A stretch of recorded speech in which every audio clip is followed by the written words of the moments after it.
Hello, this is video 11 in a series of videos about making and using paper in Corel Painter 2016. Okay, so in the last video, we continued making seamless paper, but we made the process a bit more complex by utilizing auto painting to create the image that you see here. Now, what I want to do is, again, add a little more complexity to the process.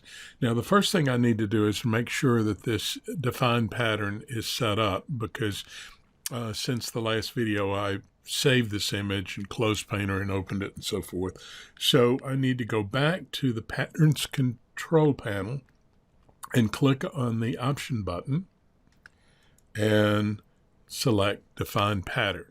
Okay, and we can test that by holding on the Shift key and the spacebar key at the same time and drag it around, and we can see that the image is still seamless. Now, one of the interesting things to do with us making seamless patterns is to work with watercolor.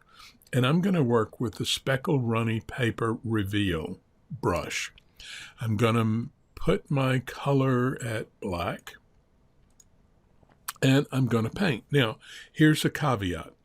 If I paint on the edge, okay, like right there, you can see that I'm painting, getting defined pattern in both places. The problem is the way watercolor runs, it doesn't run across those lines. So if you paint on the edge with watercolor, you're going to mess up your seamless image. So you cannot paint on the edge, but you can paint in the center like this and get a very nice or interesting texture that occurs thanks to the run. Now, this Speckle Runny Paper Reveal reveals paper, and so I've selected horizontal chaos so I would get this nice kind of pattern. But I can hear you saying, well, why do that if I can't make it seamless? Well, it still is seamless. It's just you didn't cross those lines.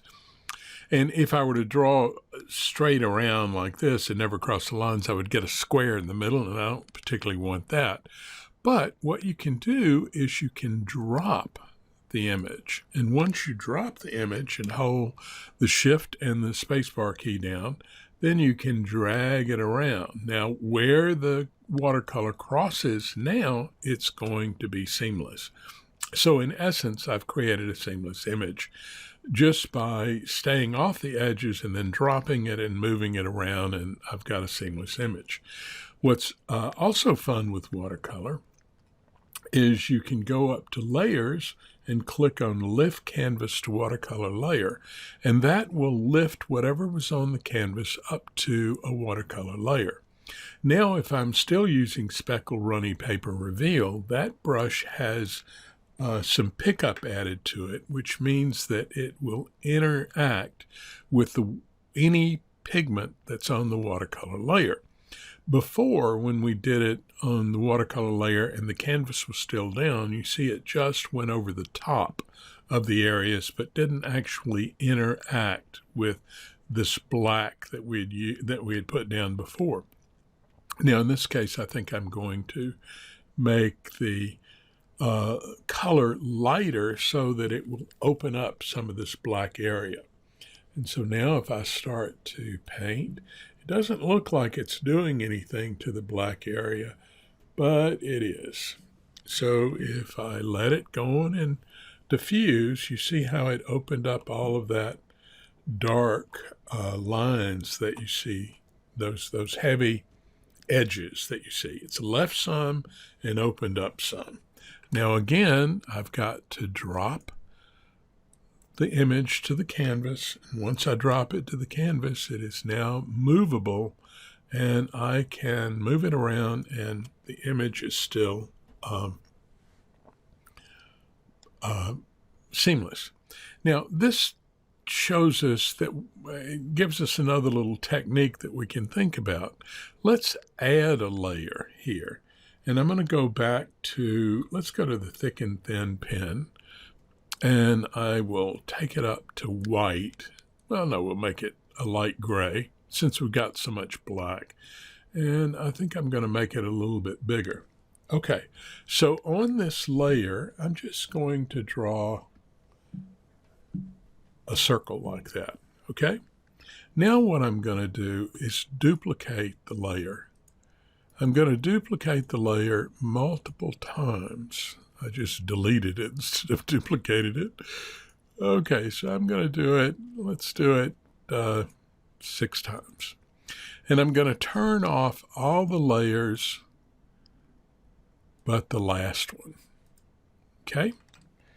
Now, what I can do is I can still hold my Shift and Spacebar key down and move the canvas around so that I can find a spot that I want that circle to be in. So let's say I want it to be right there. I'm just guessing right here. Okay, so if that's the case, I'm going to go to that layer and I'm going to drop it. Okay, so now that has been dropped to the layer and I can move this around like that, and you see it's seamless here. But I wanted to use this image multiple times, so I'm going to move it to the corner. Now what I'm going to do is open up the other one and look, see it drops it right to the center. I'm going to drop that. And now I've got my image sort of in a 5 kind of setup. I'm going to go up here and open this one up. And remember, if I'm on that layer, I can take my layer adjuster tool and I can move this around. So as long as it doesn't cross the edge, I can put it somewhere and drop it. Now I'm going to go up here and open this one up, and I'm going to drag it over to this side, again making sure that I don't go across the edge. I'm going to open this one up and move it over here so that I don't go across the edge, and I'll open the last one up and move it down here, don't go across the edge. Okay, now I'm going to simply go to drop all, and I'll drop them all. And as I move it around, you can see I have a seamless image. So what we've done is we've worked with watercolor and repetitive patterns. And then this circle, I just use that as a quick example. It could have been a flower or, some sort of object that you wanted to use repetitively in the image. What I'm trying to get you to see is that you can play with this stuff in any numbers of ways and create some pretty interesting images. You've got to remember to utilize all of the tools that you have available for you. Now, I'll quickly, since this one is kind of off kilter there, I think I'll leave it there. I'll quickly go Control A, and we'll go to our demo area, and we'll save this or capture this paper, and we'll call it Paper Demo Water. And again, crossfade at 0, and we'll say OK. And there we go. We've got our paper demo selected. And if I open up a new canvas file, new, and we'll open this one up to be twice the size of the paper. And we'll grab that paper that we just made, and we'll say OK.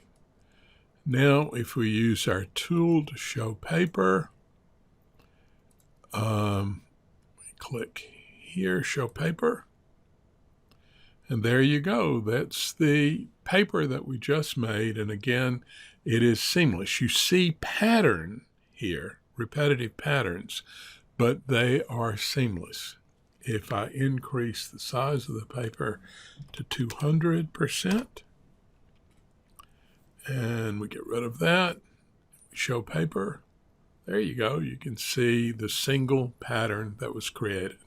Okay, I'll be back to show you some more stuff in the next video. Bye-bye.